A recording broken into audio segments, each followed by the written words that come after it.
Siyempre kailangan natin mag-move on. Matagal nang wala si Daniel at si Catherine.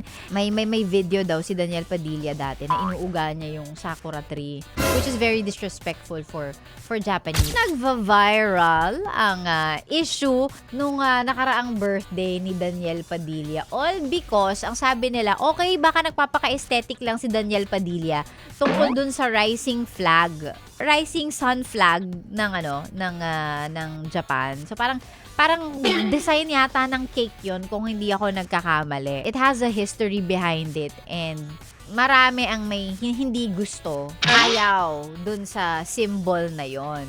And kahit ganon, yun ang design ng flag ni Daniel Padilla. May karatula. Karatula ba? Ayan. Medyo haharap dito yung cake.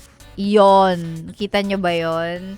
So people are debating and talking about it na bakit ganon. Well, yung iba sinasabi baka aesthetic part lang, baka it's symbolic for Daniel Padilla, and yung iba parang yan, ba't ganyan?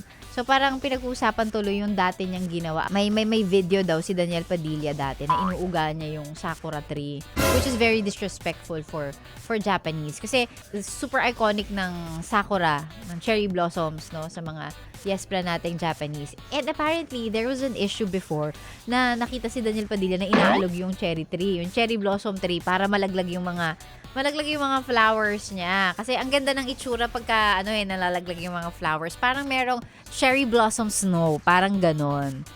Hindi ko alam, hindi ko mahanap yung video na yon. Hindi ko sure kung may katotohanan ba behind that video, but alam yon. So parang naglalabasan tuloy yung ganong issue. And other than that, isa pa sa napansin ng mga tao, no, sa birthday ni Daniel Padilla, because alam niyo naman ang mga tao mahilig sa issue talaga.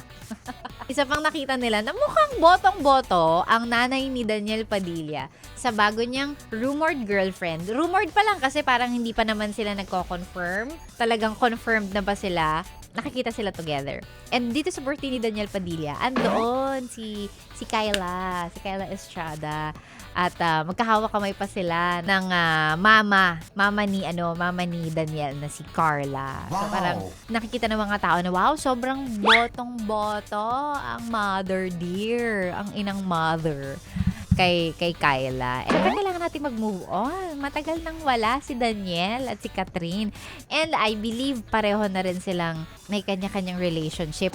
Ano pang ginagawa mo dito, ha? Sinasabi ko na nga ba eh. Solid yes friend ka talaga. Dahil nandito ka na rin lang, sige na, Mag-like at mag-comment ka na. mag-subscribe ka na rin at i-click ang notification bell. Para mapasali ka sa mga kalokohan namin. Bawal na bawal mag-no dito, ha? Kasi yes